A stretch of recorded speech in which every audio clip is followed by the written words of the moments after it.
Good morning, good afternoon, good evening. Wherever you are in the world today, right now you're on the new way. The new way takes everything we knew and weighs it again. We are a member of the Virtually Not Alone network, which means if you're here with others who are here because they wish to be here. And we form a group so that even when you're alone in your space, you're never really alone if you're here. This is a conversation with time. With me today will be Alice and the Mad Hatter. And if you look at my branding in the corner, you will see that I play the role of the White Rabbit. And we are going to have a discussion about what Wonderland means to us and how we wonder what's going on. So, howdy, Alice. Can you introduce yourself to the folks who might be listening? Hello, I go by Alice of Pie. Why do I go by Alice of Pie? I'll start there. My middle name is actually Alice, and my birth date is actually the mathematical equation of pi. My experience of, living that everything that I've lived through, everything that I have been through in my life brought me to realize that there's so much more and that I am playing the part of Alice. I had a divine revelation where God told me to create the seventh heaven, and I didn't realize at the same time that that's actually the same story as Alice in Wonderland, but it is Alice out of Wonderland and into reality, merging heaven and earth. Thank you, Alice. Max, would you do the same thing? Introduce yourself to the would-be audience. I go by Real Mad Max. My name is Max. And I'm probably mad because I've got a Cheshire cat on each shoulder. But we're smiling full circle if you look at it cross-eyed. Thank you much. And for those of you who know me, I go as the Mad Dr. Time on Minds. You can find each of us on X there. I'm just Doc Time.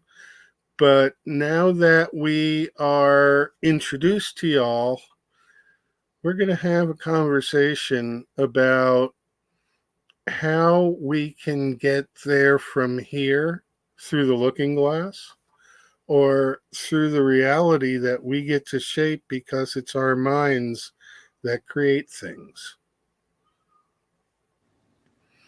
All right, passing the feather to Alice. Okay. I was shown that most of the difference to merge the old world to the world is a psychological process that we each have to go through. There needs to be enough people that shift the scale from the old world to the new world. And I have received poetry from the spirit. It comes through my hand mostly, and it helps people gap or connect dots or find the way through the maze. It's kind of like we're playing childhood games here, because we are returning to where we came from originally as people. Because when we were born into the world, we were given divine gifts, and everyone through education and indoctrination, we went farther away from our gifts to be trained or hypnotized into the worldly ways. And it is a dehypnotization that has been given to me through poetry to help everyone. Thank you. Max? Yeah, the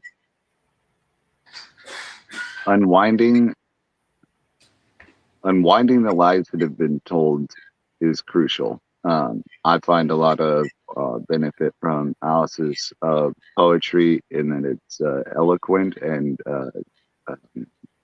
digestible as long as you take it in the right pacing, and there's a lot to untie from it. I think that spiritually that's crucial because I think we already have everything that we need to step into this new world. It's just a matter of unlocking it or untying those knots of lies, so to speak. And then I think it's simultaneously important to reestablish responsibility for our tangible assets, for our gardens, our buildings, our homes, our community centers. Uh, in addition to taking responsibility for our thoughts, actions, and emotions, taking responsibility for our assets and the way we have to community support each other, I think is crucial to building our new wonderland. It seems to me that each of us is responsible to do the things that we are here to do, and we can enlist each other's aid to do it, but it's still me getting my work done before I can feel good about loaning my help to others.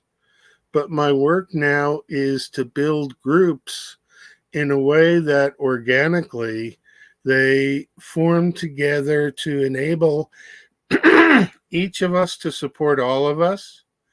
And so by changing the paradigm and creating a narrative where people each have their own value and can exchange that value to enhance everybody's value, I think that we can work out systems that get everybody what they need by relying on each other, so that, for instance, teenagers and old folks can work together so that the teenager can get out of the house away from the parents under a responsible guidance, and the old folks can have help in just getting around doing the maintenance on everyday living, because that's where you learn how to deal with people. And so it might be a whole different endeavor that we can have older folks being the educators within a homeschool system that includes all sorts of youth who manage to put out a media product from their outcome and hence create the learning experience. And not just older people, but the older people also recognizing that the young people can teach the older people things.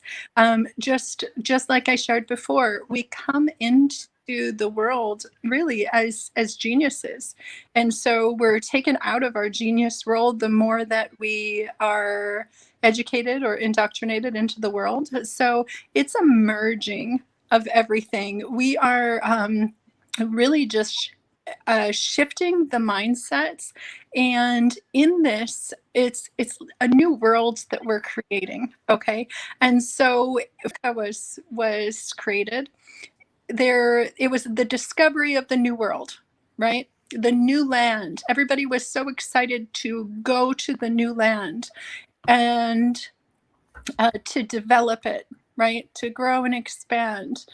And we don't have a new land, but we have an old land with new ideas coming in. And these new ideas are not from human minds.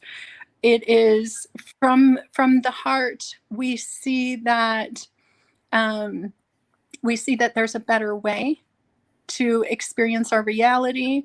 And so with the heart leading, we are understanding that we, like Max said, we are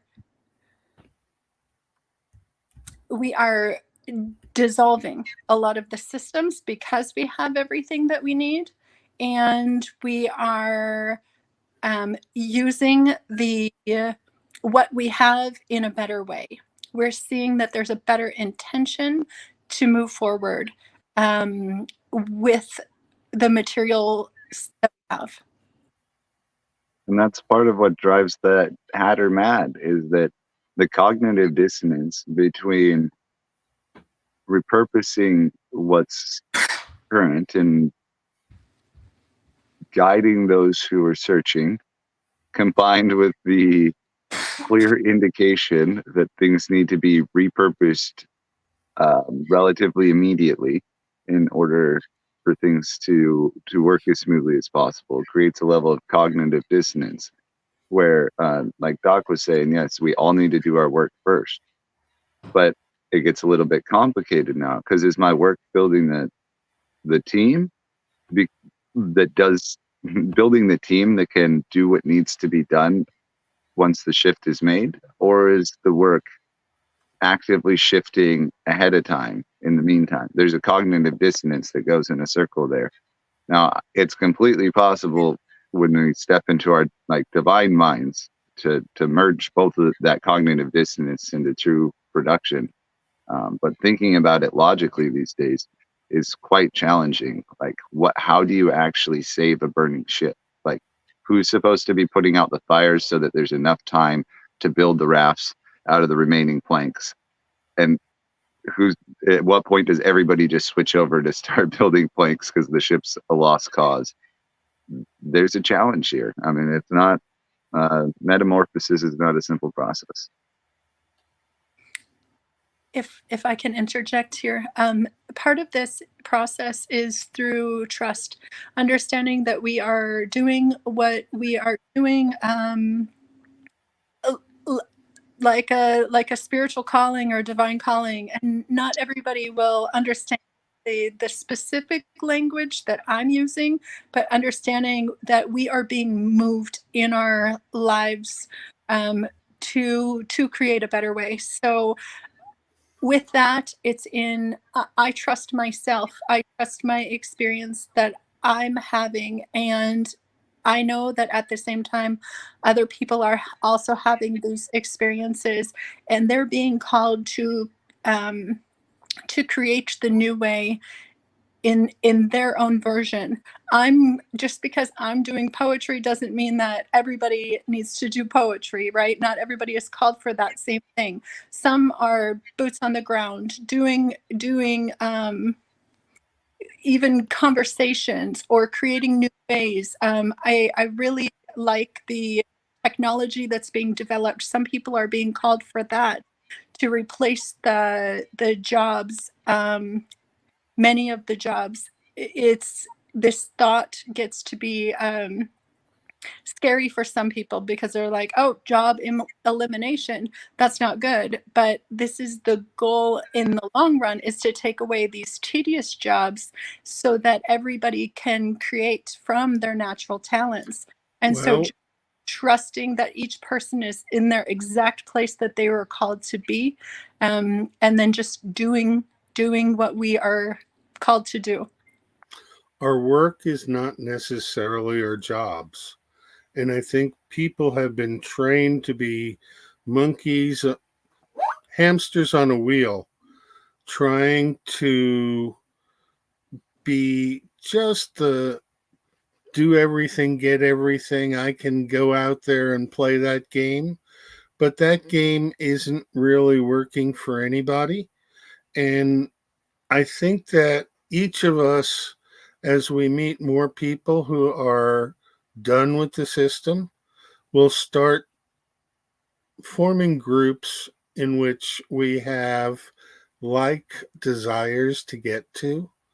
And I think that the idea of growing groups to be large and overwhelming is not the way to do groups.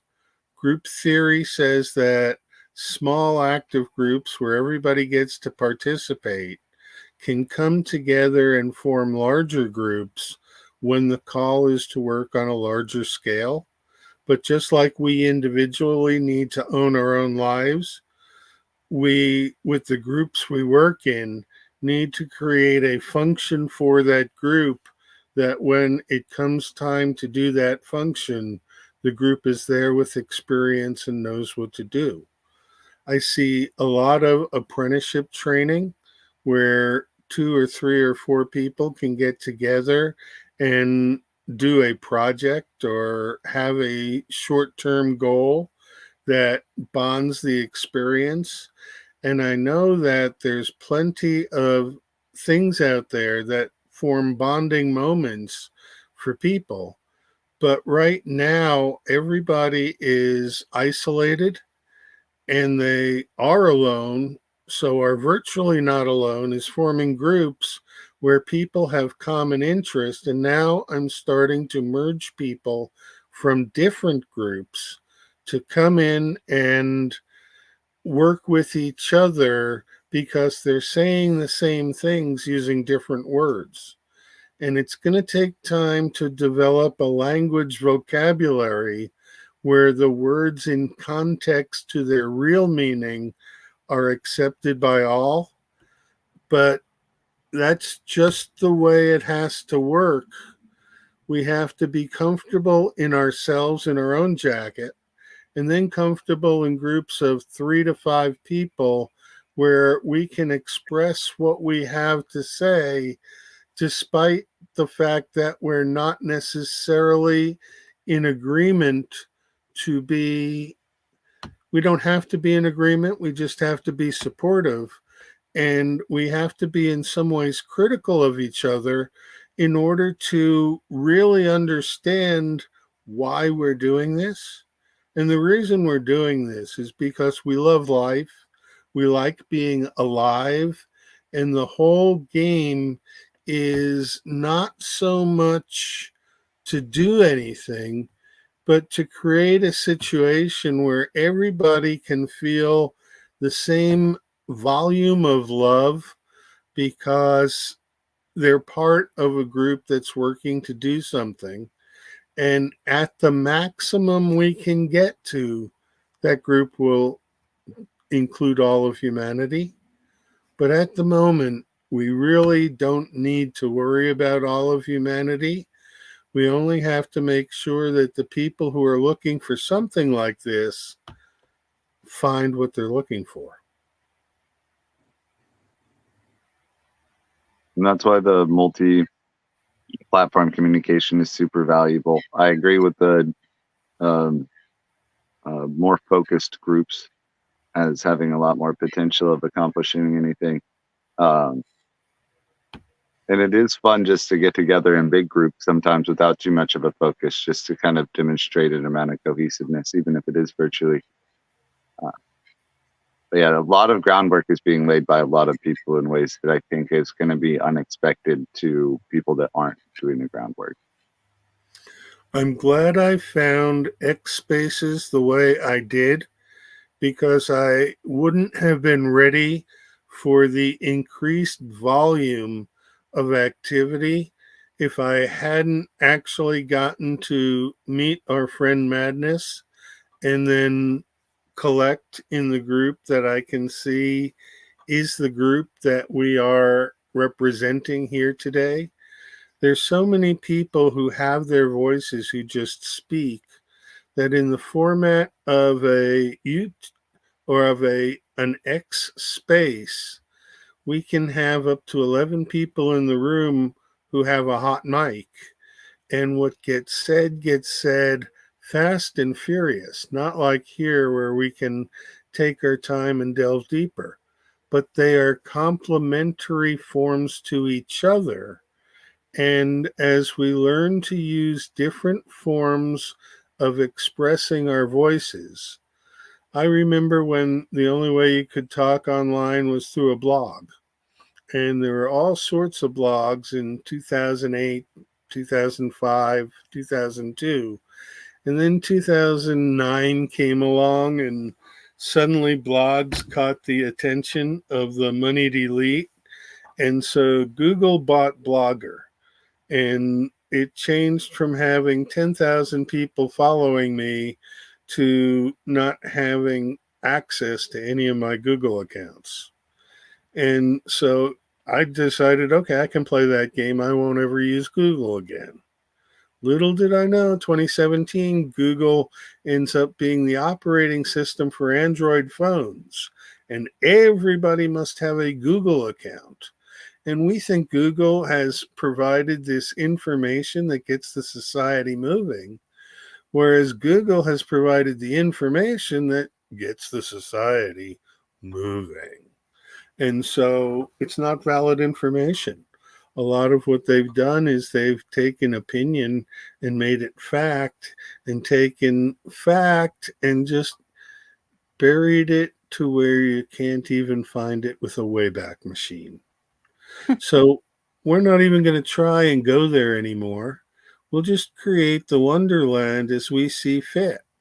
And hopefully we'll take the Humpty Dumptys and put them on the wall and let it happen, because that's one of the stories that is an allegory in Wonderland.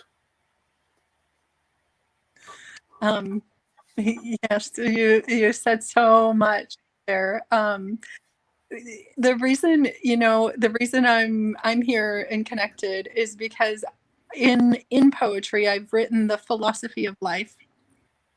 It aligns with the true intention of the holy books, right? The everlasting life. We'll go back to this Humpty Dumpty, right? Because this is, the king couldn't put the Humpty Dumpty back together again, but the queen can. And the queen, this is a topic that can shatter some of the core beliefs in people, because there's a lot of people that read the holy book text and don't even know that the Queen of Heaven is actually mentioned in it. And then there's others who know that the Queen of Heaven is mentioned and they think it's an evil being. Then there's yet others that understand that the Queen of Heaven is the one who comes and shakes the earth and turns the world upside down, right? Can this be the one who shakes the earth and makes the nations? So there's so many ideas, and this all reminds me of the movie with structuring new language. It reminds me of the movie The Professor and the Madman, because this is when they wrote the dictionary and they agreed upon the meanings of the words.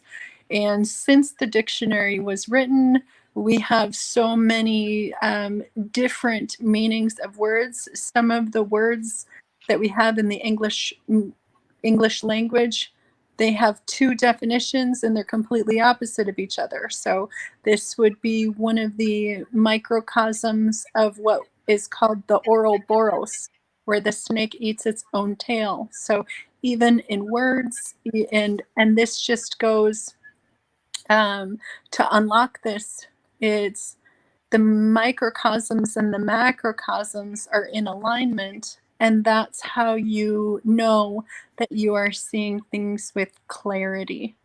A lot of people get really confused on their path because of the hypnotization of the worldly ways, where one thing, they're told that one thing means something, but it's actually the opposite. So where did the original confusion come in, right?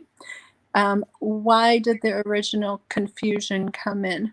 Who brought in the original confusion, right? So some people would point fingers at us, saying that we are confusing them by setting the new way, right? But we are showing the balance of things.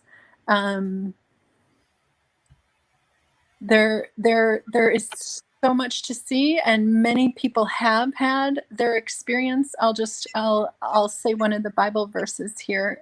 1 Corinthians chapter 13, verse 12 says, "Now you see things with like a puzzling reflection in the mirror, all broken apart, but then you will see things with perfect clarity, just as God sees us." And so this experience right here, and I can unlock the whole Bible, and I'd love to. So the comments and questions, I am happy to work with to help people unlock the Bible to life instead of the same process of death, or like what I like to call the death cult that has been shown through the theological teachings for many, many years. But there's a way to unlock it to life. And like I said, a lot of people have had that moment when it changes that verse from the then to the now.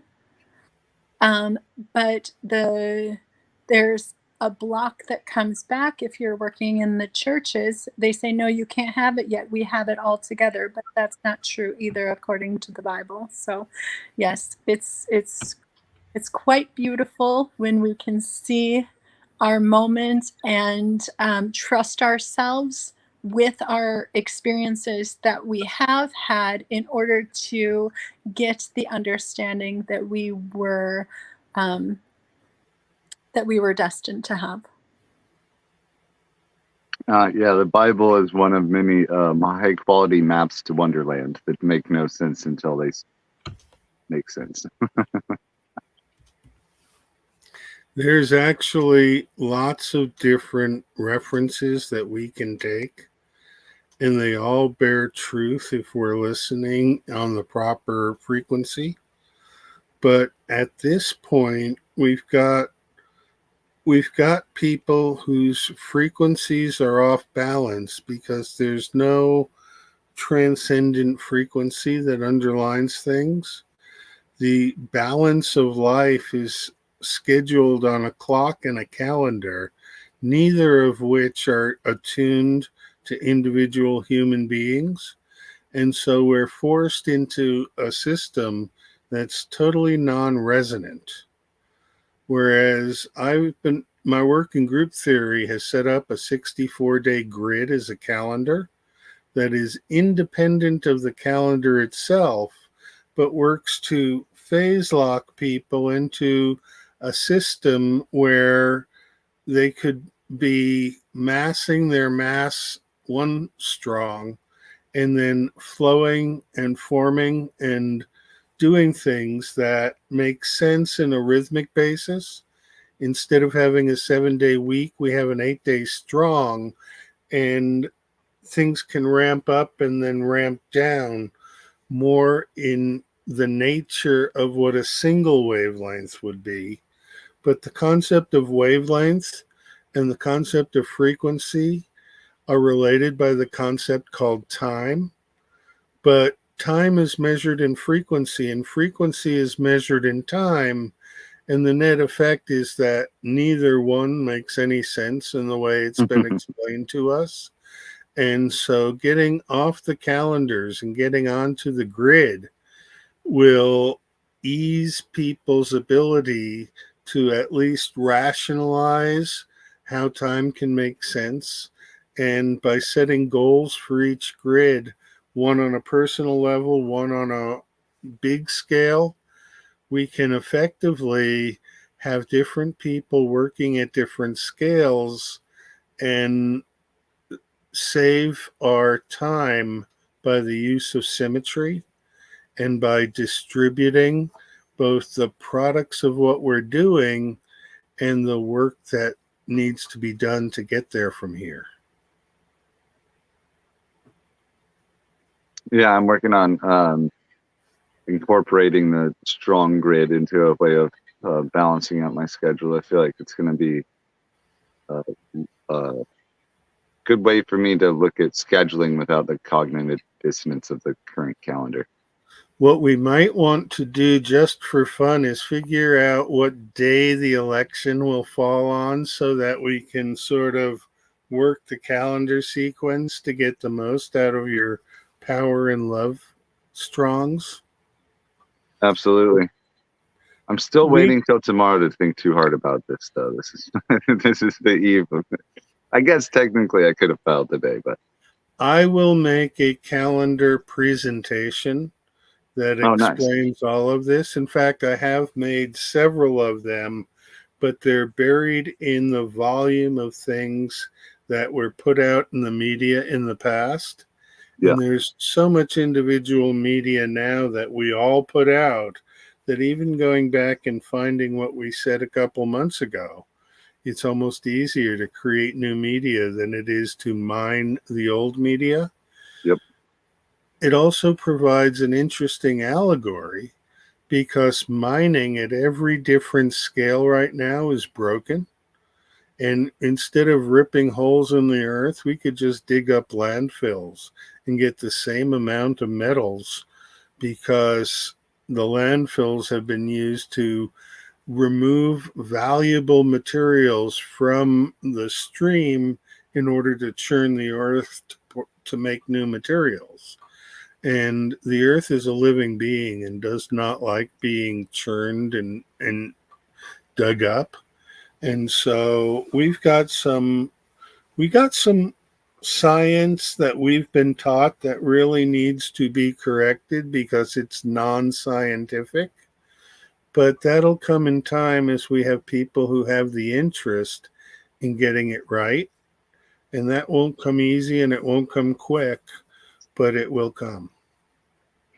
Okay, I'm going to pendulum swing this, and it's going to sound a little bit like I disagree with what you said, but I have, with the receiving of the poetry that I have had, okay, it really stands the test of time. I have been channeling what would be, some people have told me that it's like I'm Mother Earth in poetry.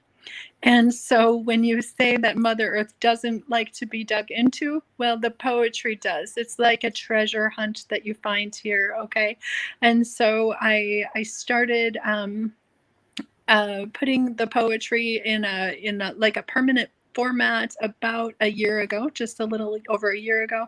And yes, you do find a lot of treasures in it. So this is just the other side of, yes, Mother Earth does like to be dug up, but in a different way, okay?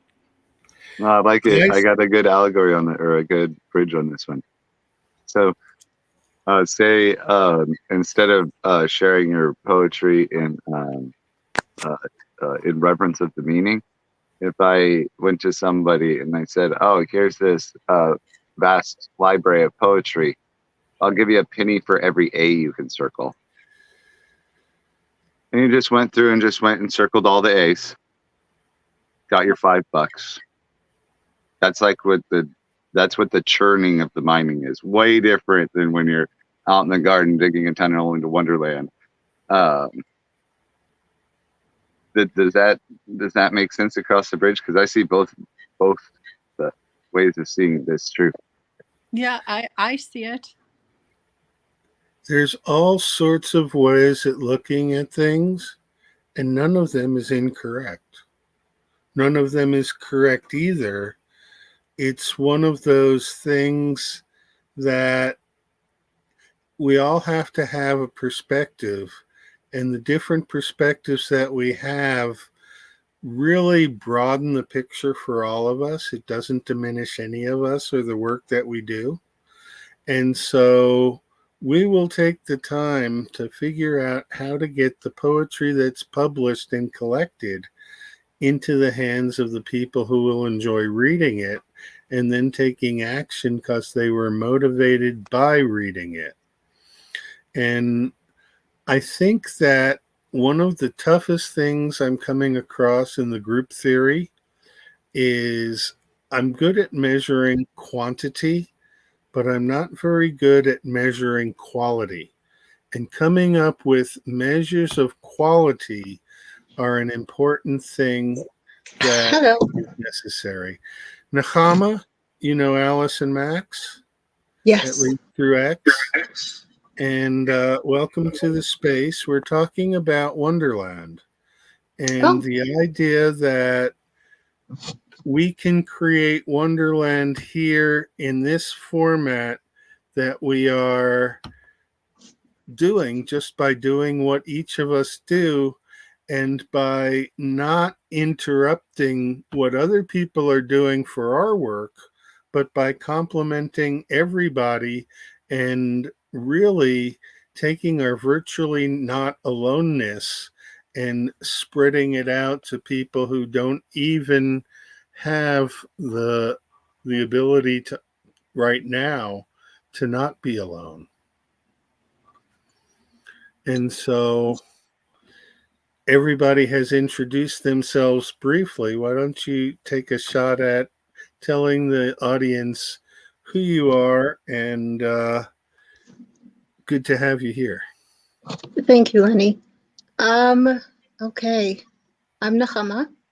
I don't love introductions because I like when people get to know me. It's really hard to pull out of my identity who there's so much. We're so big, people, you know? So I like to get to know people. So maybe that's a good thing you could know about me. Maybe that's my way of introducing myself. That's such a meta introduction. It's ridiculous, but I like it a lot. It's good to see you, Max. And Alice, too. I'm really excited to see you today, Alice. Yeah, I know. I am too. I've been thinking about you all week. It's funny we're on Doc's stream because time is a funny thing. And you've been on my mind, and I've been looking forward to the time that we get to speak, which is now. So the idea of being in a small group when we all know each other in a rather large group in X space is one of those things where we are demonstrating how macrocosm and microcosm work together in parallel, and the symmetry saves us lots of time and effort over the long run. The mutual support that we can gather in these small rooms will carry over, and if we're doing it here now, there's got to be thousands of people who are doing the same thing in their own domain. Keeping the groups small at this point will keep them functional, whereas when the groups get large, sometimes I find I get overwhelmed by the volume of information coming through the speakers. yeah. Well, I think something that happens in the online space as opposed to the offline is that it seems like people, myself included, sometimes forget the same principles that we find wise to adhere to and useful to adhere to in person. Like, I would not have 100 people in my living room right now. But if 100 people are watching, that's okay. But I wouldn't have been okay with 100 people watching an hour ago. So, like, the boundaries and the limits that we learn I can't speak for you guys, that I learned in my life, I found really unintuitive. It was like coming online, it's a whole new ballgame. So we've only had, what is it, a decade and a half, too, of the like social internet space. I was on Blogger in the late 1990s, but that was only being able to put out a blog and getting a couple of responses from folks. And it was a good social media up until time Google bought it. And once Google bought it, they changed everything to Googleize the equation. And instead of having voices that people could listen to, it became a parrot of itself, and the good voices shifted elsewhere. There was a time when I was involved with Revolution Radio, which is still on, freedomslips.com, I think is the URL. But they've lost their direction with being revolutionary, and they think being revolutionary has to mean people taking action that they don't understand because somebody told them they had to do it. Whereas here, what we're growing with Wonderland is people come in responsible for their own being and can add value to other people's being just by listening and not even necessarily agreeing, but hearing out where people are coming from. And this can only come in small groups. And later on, when we need larger groups, that's when we'll build larger. But that later on is not too far in the future. Alice, you have something to say? No, I'm shifting. You guys caught me in the middle. So, um, it, yeah, not right now. Okay. I had something to say. What was the last thing you just said, Doc? If you could jog my memory. About it shifting No, and it not prior being to too far that. away. About where, even though I said it's big groups are for the future, Oh, it's the future might be quicker than we believe it to be. yeah. So big groups and small groups. It seems to me, at least in my experience of being alive, that one of our primal needs is to be seen and to see others. Not for a simulacra of what we are, or some fake version, but like to actually have someone present, like with us in our like perfect imperfections. And I think that, well, I mean, if I pay attention to the world, it sounds like a lot of people seem to be missing that. I don't know if that's unique to our time. I haven't lived in another time, but with spaces having so just an overload of humans in a time where our primal need is probably very unmet, that's like a clash. It's so I'm with you, Doc, on the small groups, because you're all listening to me very attentively now and respecting my presence, which is like lovely, I really like Nahama because what Is it just me or is it Alice's microphone? Oh, Yeah, sorry. Sample? I might have been blocking it. Okay.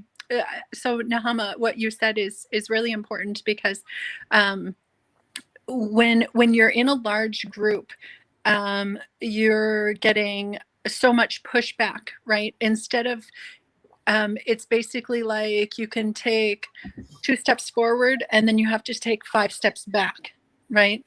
And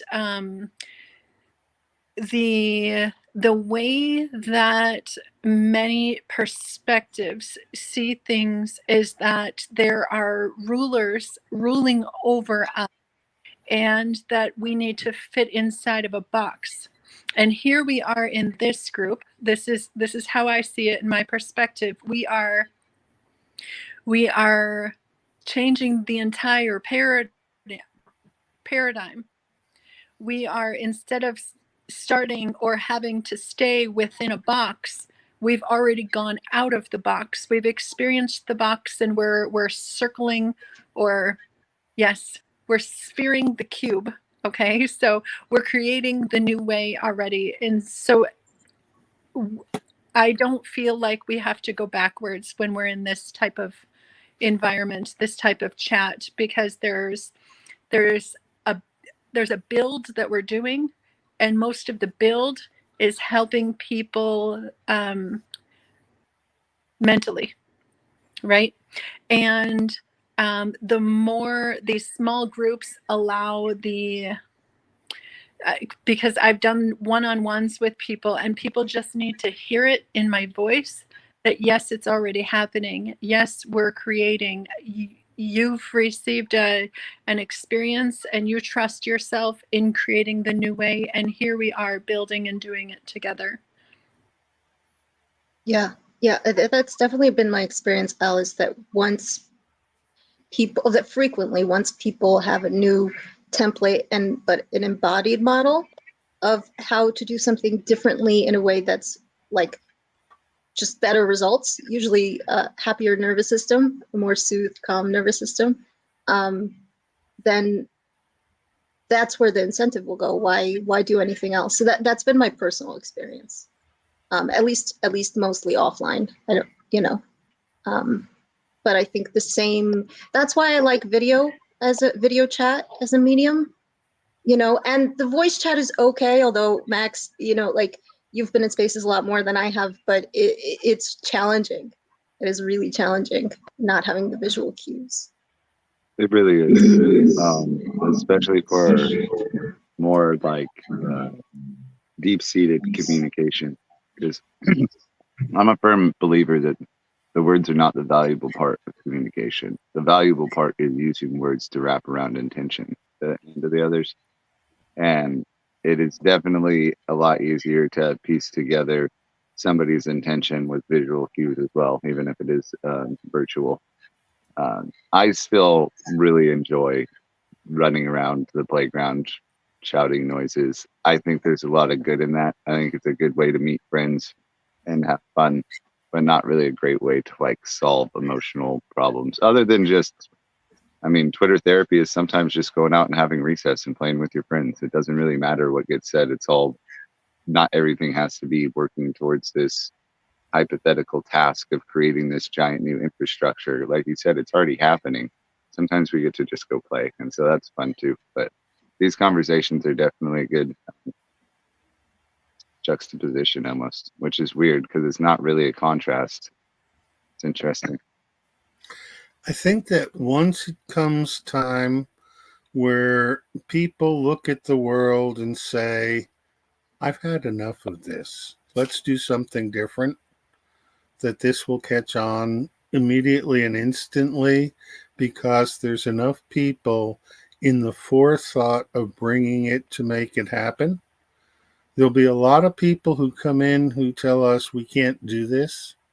And the object is, by doing it on every different media we can find and working with people to enhance the volume of everybody's voice, that's where we're going to make effective change within the world.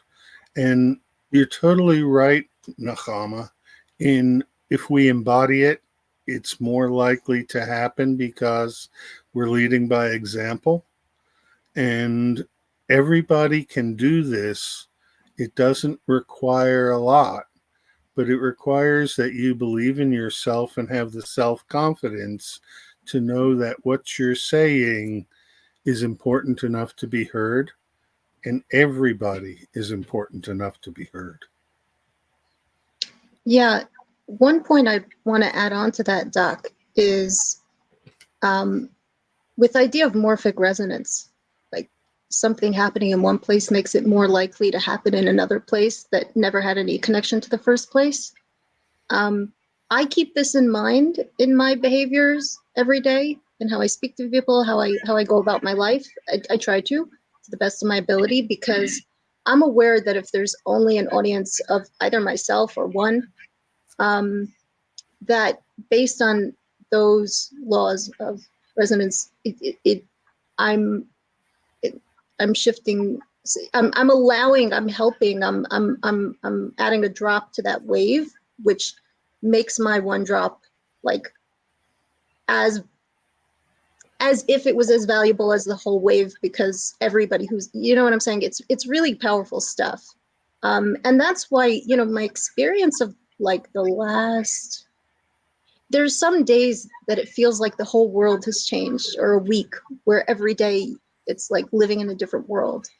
And, you know, sometimes that's just me, but other times it's a lot of people experiencing that at once, where a huge part of the Overton window shifts or a paradigm shift. And so I think that each individual's behavior and activity is super important there. In a way, we all live on our own personal timeline. And those timelines are weaved together like a strand of coaxial cable. And now we're taking the time to change the way that we have the wires twisted. And so individual wires are all carrying current together. And it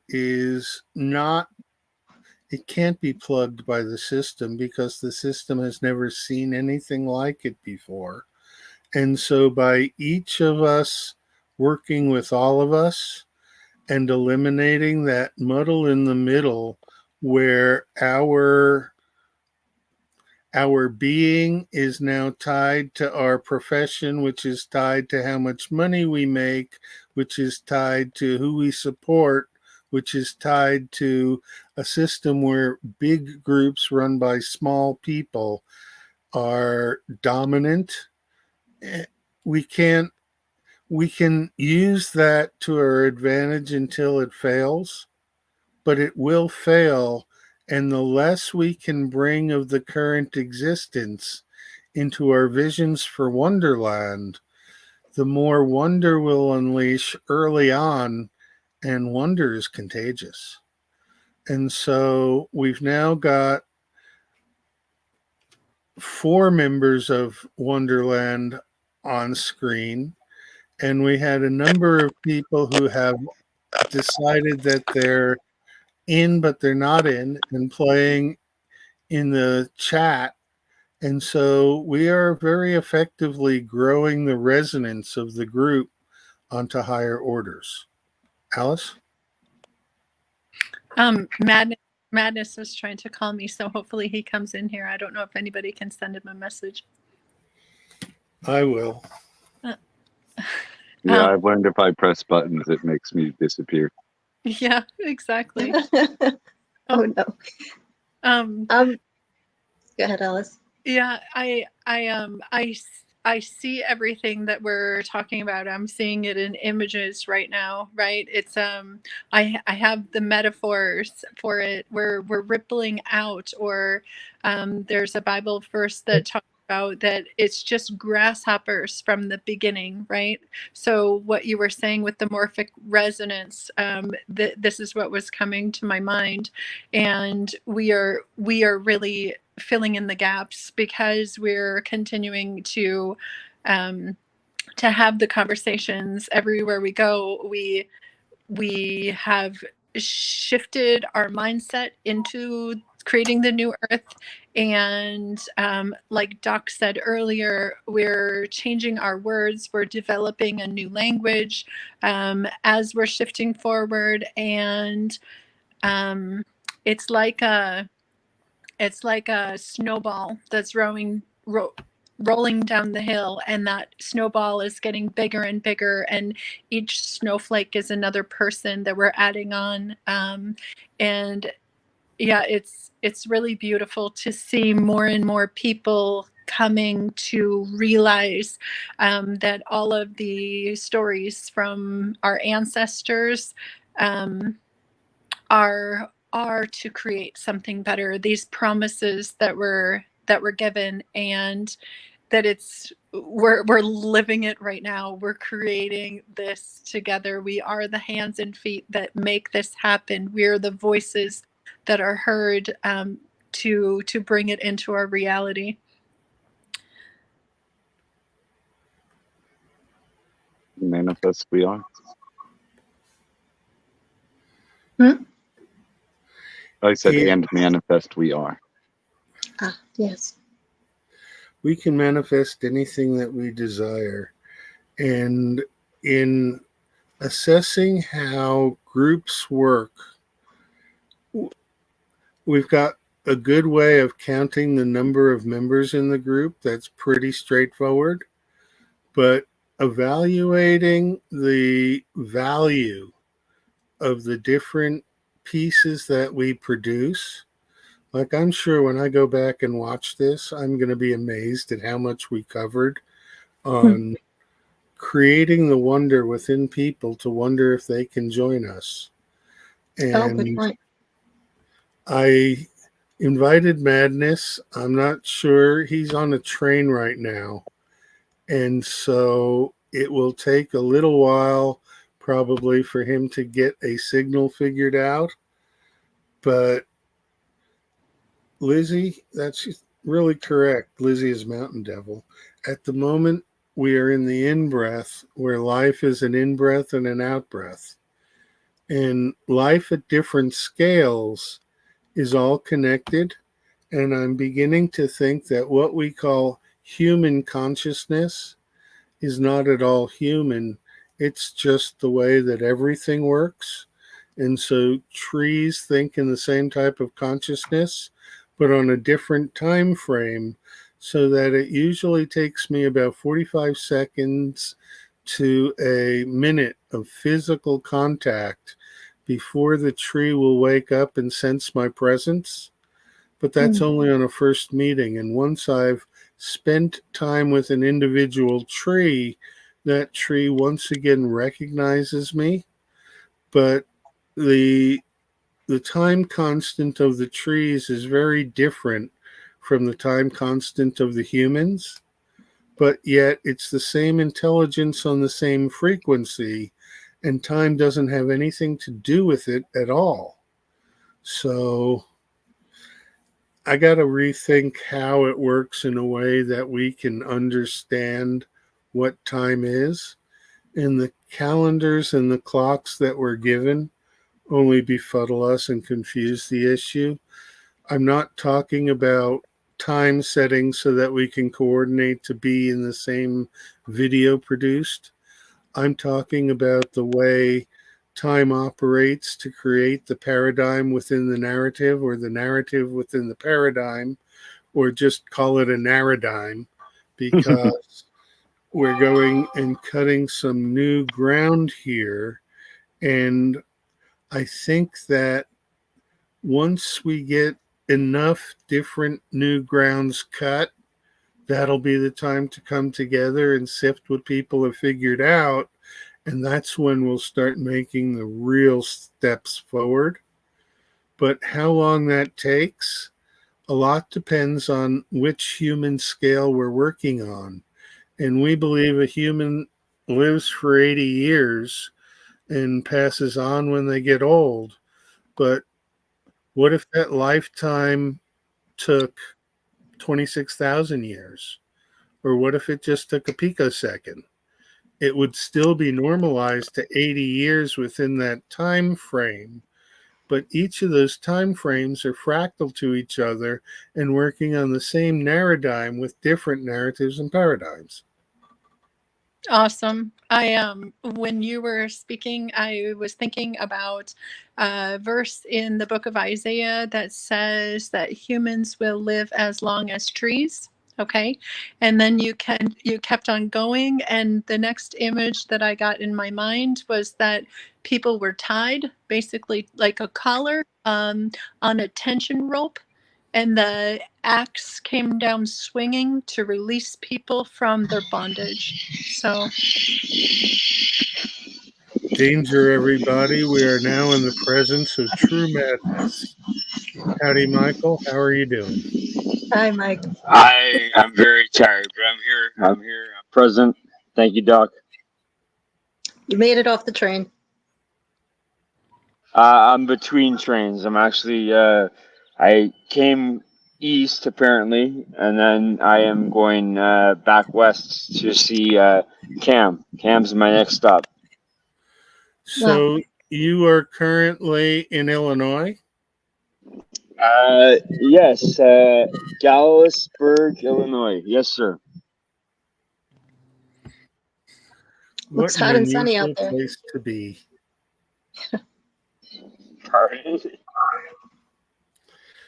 We've been talking about group theory and how by representing ourselves as individuals within small groups, we can work more effectively than large groups and create the wonderland of existence that we've decided that we can assign your character to Tweedledee in Wonderland.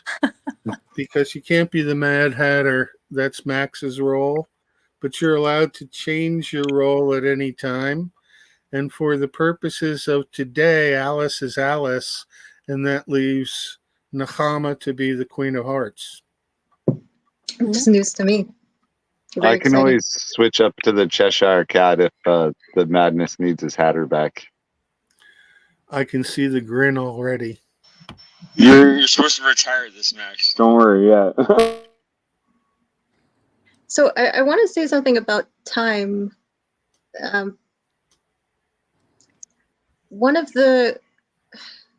So my understanding is that our nervous systems regulate or dysregulate each other based on mirror neurons and all sorts of other things, electromagnetics and so on.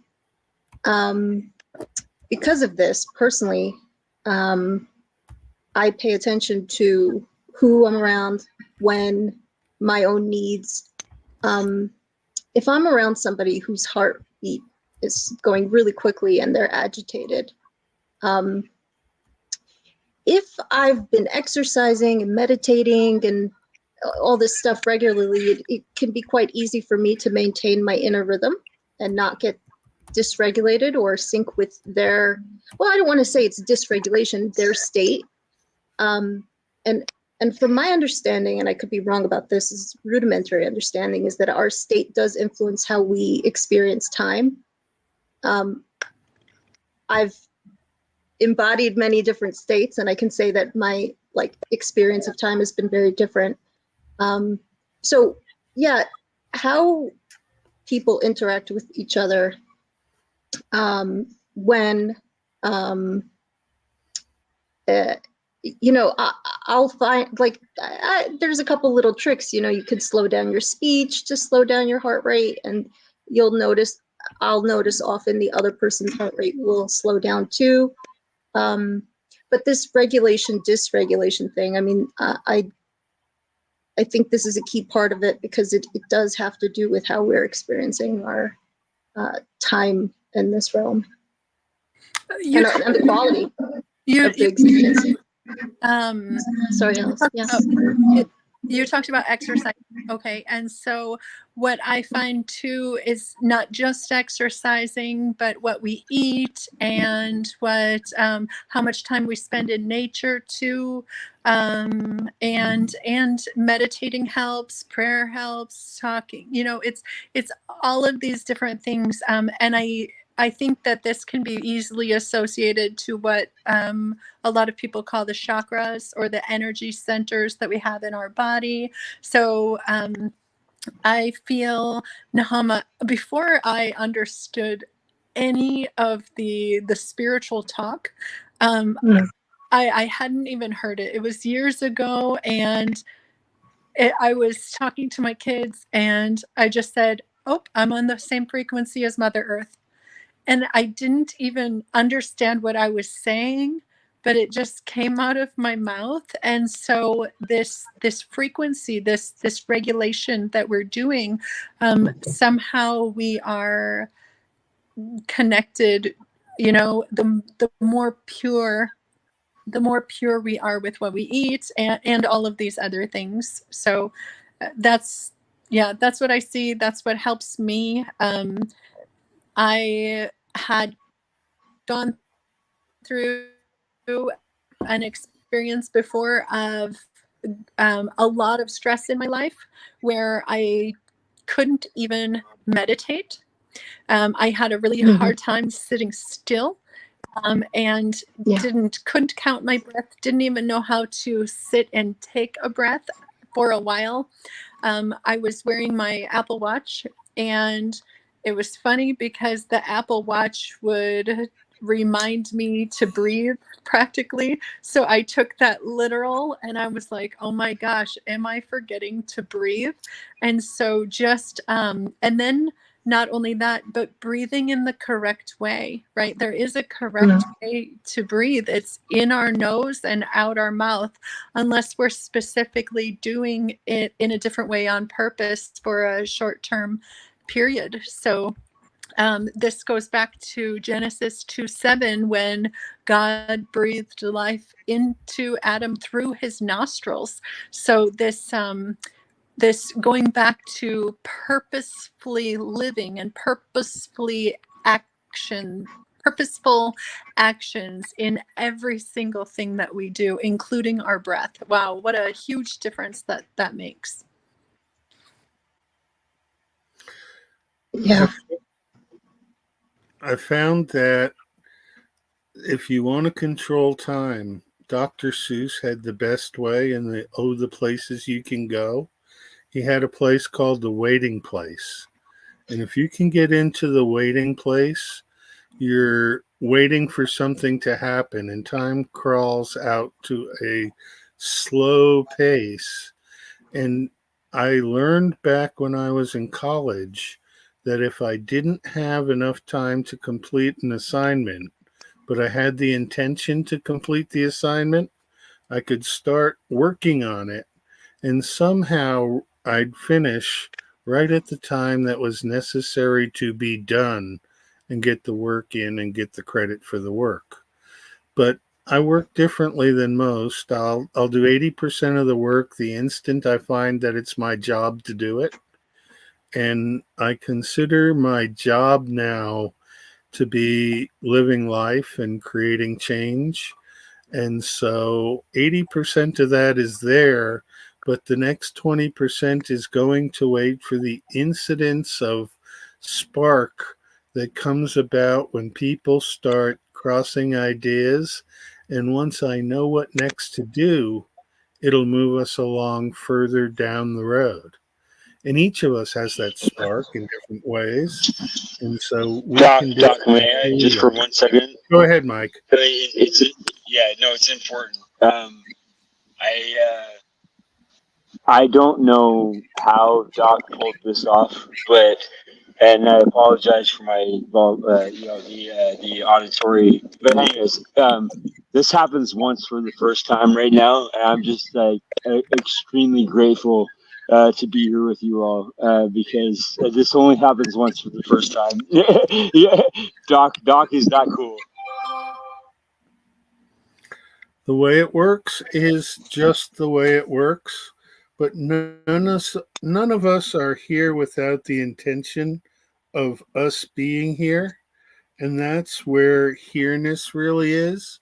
I go back to Ram Dass and Be Here Now, which is one of my favorite books, and I've probably acquired that book 5 times in my life, and I still don't have a copy because libraries move and people move, and when the people move who own the libraries and the libraries are in a different place, I've learned that I just have to walk away from the books I love, and the ones that are necessary for me to carry on the work return into my presence at the most unexpected time.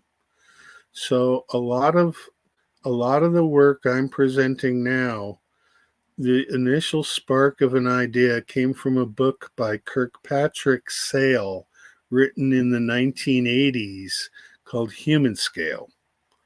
And his premise was that human scale is everything from each individual human to the collective of all humans together, and that humans can choose which scale they work on.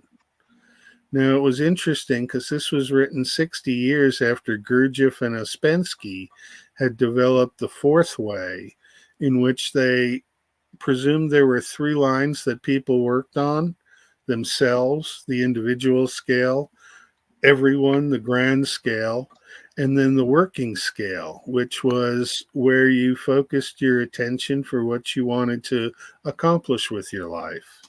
But the caveat was you can't work on all 3 scales at the same time. You can only work on 2 scales, and that third scale you have to trust. And so a lot of people don't work on themselves at all, and we can see how that doesn't benefit them. A lot of people work on the global scale where they think they're making a difference, and in a way they are, but almost everybody has to work for a living and work on that middle scale, which takes them off of one of the 2 more important scales. And tying work to employment into lifestyle and cost of living has to be one of the meanest tricks the bankers ever pulled off. Passing feather. Michael, you look like you have something to say. Oh, I just okay. wanted to say, yeah, I completely agree that one of the most Max, essential things. carry on. Sorry. One of the most essential things to untie is that concept of finances and livelihood. I completely agree with that. But I also wanted to take the chance and say that I'm gonna have to step away. I do have like a handful of things that I have to attend to. I'll listen for a bit longer, but I'm gonna put my mic on and start getting ready for a few things I have to attend to. It's good to see you, Max. Yeah, it was fantastic. Yeah, there's so much to unpack in this. So the ideas you're sharing from these books, Doc, I've divinely inspired. I'm right there, you know, having this, Nahama had previously called it pie perspective, right? Yeah, yeah. Yeah, Pieces of the pie. yeah, Perspective pie, yeah. I see this. I was given this such clarity through what I've written, and yeah, before I got it, I had no idea what I was doing, and now I see how it all ties together, and it does share from every perspective, and it is on a global scale, and yeah, I've really been blessed to receive what I've received. I just hope that more and more people can see what I'm saying, because of course some of it's riddles, as you all know here, but some of those riddles can be understood at different dimensional levels, right, as needed by each person.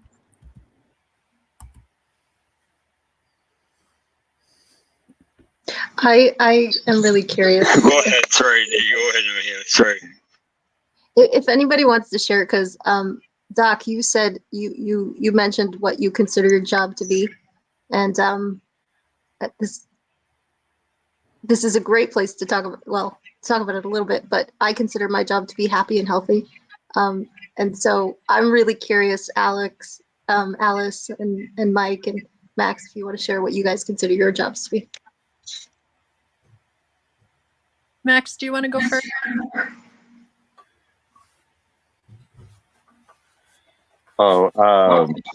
If I could become the servant of all, no better place to fall. No. Go ahead, Max. Yeah. Max is tired. But yeah, I'm gonna tap out, but that'd be my answer. If I could become the servant of all, there'd be no lower place to fall. Upside down world looks fun if you play it out long enough. That makes sense for you, yeah. Hmm. Is that painful? I mean, when you feed on pain, what's the difference? Cheshire smiles upside down and backwards. Like, it's a journey. If it was painful in the traditional sense, why would I choose it? To choose a painful path is like being an athlete. Is it painful to work out? Yeah, I guess. Like, if you want to work out and become Mr. Olympia, that's kind of a ridiculous goal. But if that's what you want to do, he is the real deal, Alice. He's the real deal. I just want. This is a meeting of. Yeah, he's the real deal. Well, I'm gonna have to tap out on this one, guys. Like, I appreciate it. We'll continue on. We got some. It's 1 2 2 1 here, so it's a nice synchronicity. And I'll catch you guys next time. Take it thanks, easy, Max. Yeah, appreciate it. soon. Wonderland is magical. Always on time.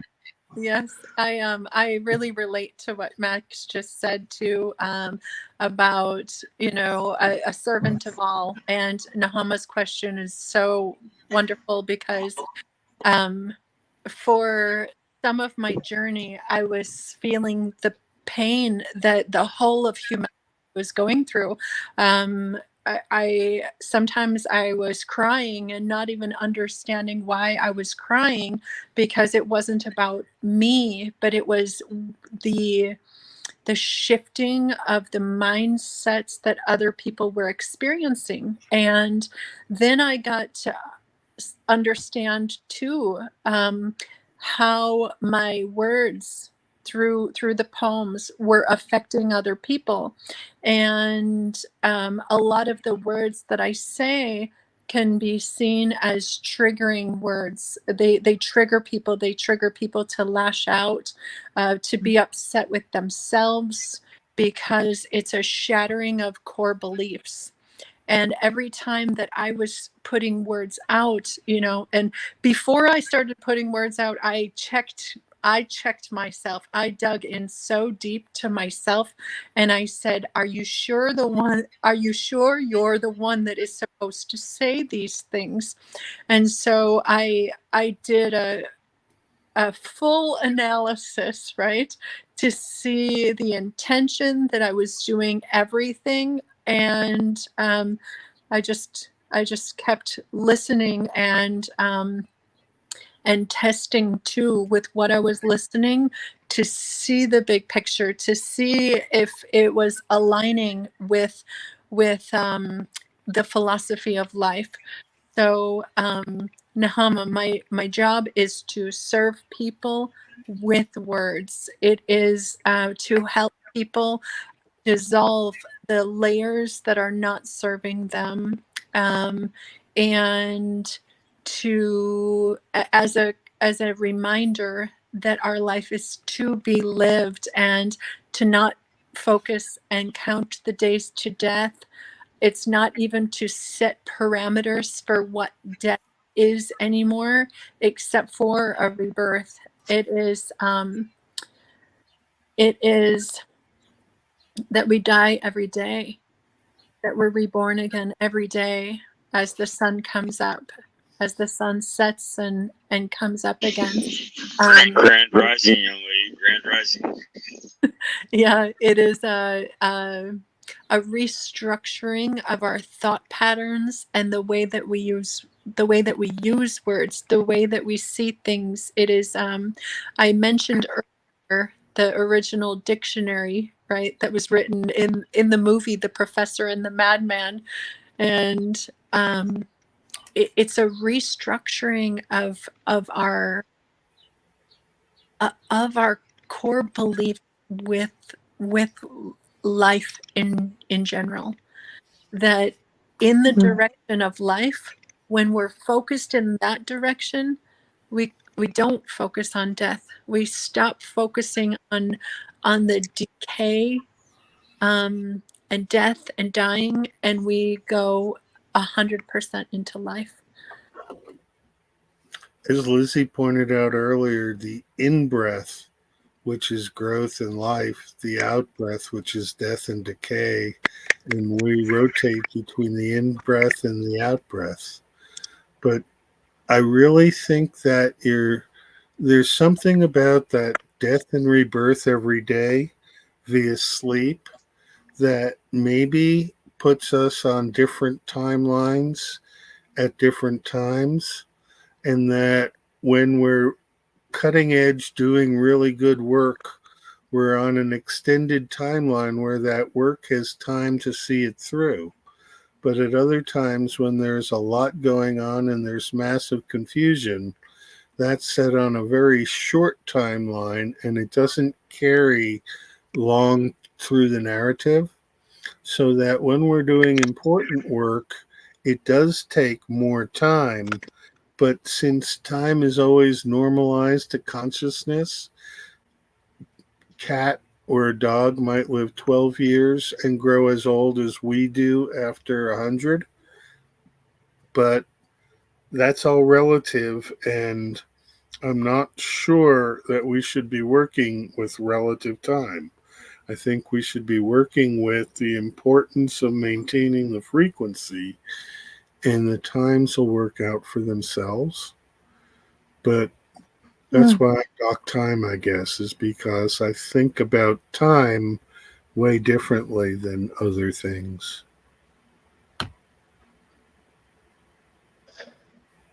Alex, I think this is you now. Nice to see you, Madness. or Madness reunited, right, Michael? Why does Reunited make me think of a bad, cheesy disco song from way back when? It's Knighted, Knighed, okay? Was there a knight in Alice in Wonderland? I guess there were soldiers. All of the cards were the Queen's soldiers. Right. And They were, ended up being the knight to slay the Jabberwocky, right? In Through the Looking Glass. So I need to I get will say, I know my audio is terrible, but I will say I'm infinitely grateful right now for, infinitely is the wrong word, but I am very, very grateful for this moment, Doc, and you and Alice and him facilitating this. This only happens once for the first time, and I'm here. I'm here. Well, the amount of people who are here, both on screen and off screen, participating in the conversation, I think is really good for this type of format. I think that in the StreamYard, it's a place where we can get to know each other and get those visual cues. But I don't know that StreamYard is the ultimate way of meeting in groups. I think it's great for small groups, not at all good for larger groups. And so I'm going to try and keep up StreamYard with streams that bring together people from different groups that I know and put them together in different ways. I was thinking about inviting Harrison, but we're going to call it quits because we're approaching an hour and a half.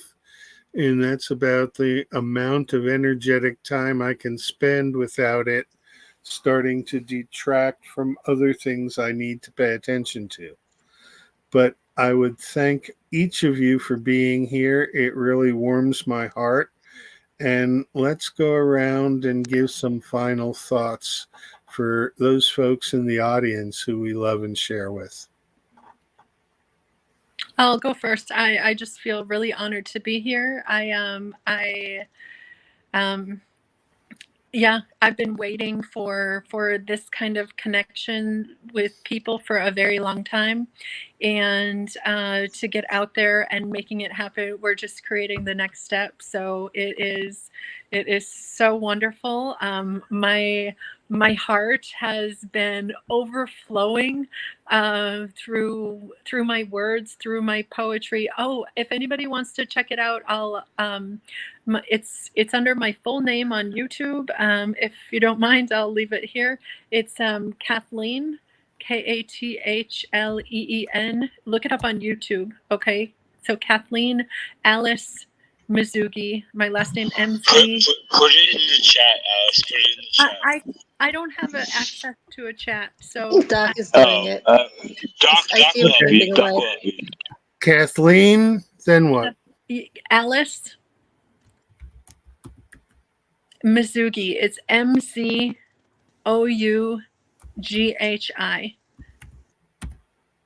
And then it's Okay. comma with the 16th letter of the Greek alphabet, but I don't know if you have a keyboard for that. So I don't.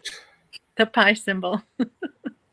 But that's the best way to search for it. I've been told that it's blocked when you search for my my at whatever that's called. I don't know. So not We'll a tech make person, but there we go. We'll make sure we get it together so that it gets out through the network.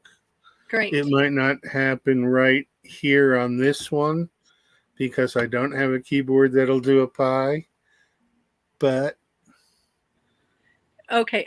Even if people start searching for just search my name.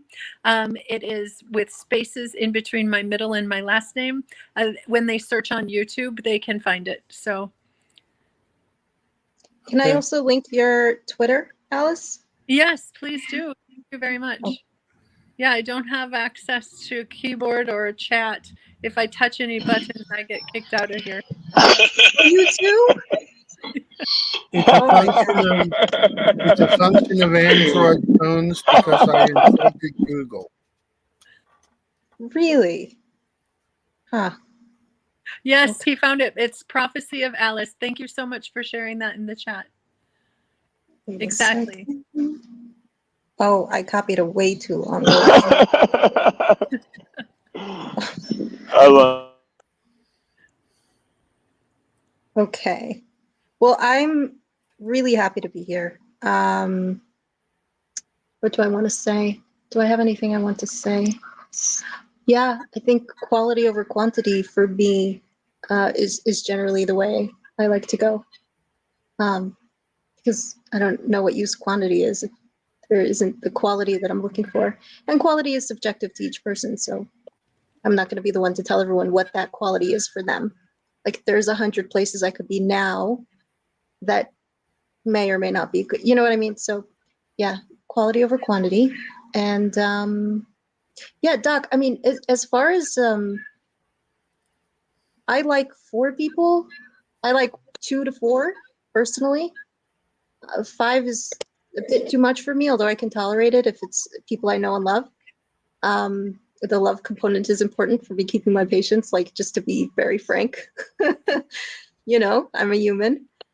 So yeah, that's where I am. And I don't necessarily have aspirations to scale up. I don't personally see a need for that, at least not at this moment in time for myself. So yeah, that's what I would have to say. Okay, awesome. Mike? Yes, sir. Any closing thoughts? Strengthen the journey well. I will probably talk to Alice after this, and I'm waiting on my next train. I got about 2.5 hours here, so yeah. No, thank you, Doc, and thank you for holding this space. Okay. Take the last train to Clarksville and I'll meet you at the station. I'd like to thank everybody in the audience and all my co-speakers here today. This has been another great fringe encounter. And as we get more and more people in the group on board in different mixes and matches, we'll create a community where everyone has a role and every role has someone fulfilling it. And then we'll start teaching each other how to be present in their roles. And as we move along, I think we'll be much, much better off. This has been The New Way. I'm Doc Time. We are a member of the Virtually Not Alone Network. And I give thanks to everybody who spent the last hour and a half with us because we really went beyond where we thought we could go at the start of the day. Thanks all.